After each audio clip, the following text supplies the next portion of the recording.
Assalomu alaykum. Xorazm kanalının obunaçıları. Bugungi navbatdagi malimiz Sementala gibrid porodalı 3 bo'ladi. Bo'yi 1.50 chiqadi. Egadan bu mal. Rosa ajoyib olib malni boqadigan yeridan bu. Yemlash kerak uni to'lki. Bo'yi 1.50. Narxini keladigan bo'lsak 30 milyon so'm, 30 milyondan kelishamiz deydi. Yemishlaringizni ko'rishingiz mumkin obunachilar.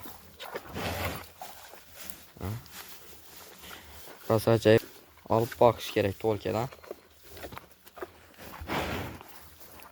Obunachilar ko'rishingiz mumkin.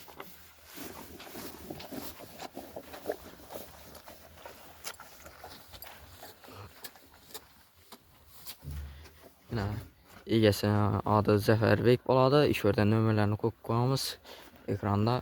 Yoqqan bo'lsa bir like bosib, podpiskani bosib qo'yib qo'yaveramiz esa. Hammaga rahmat.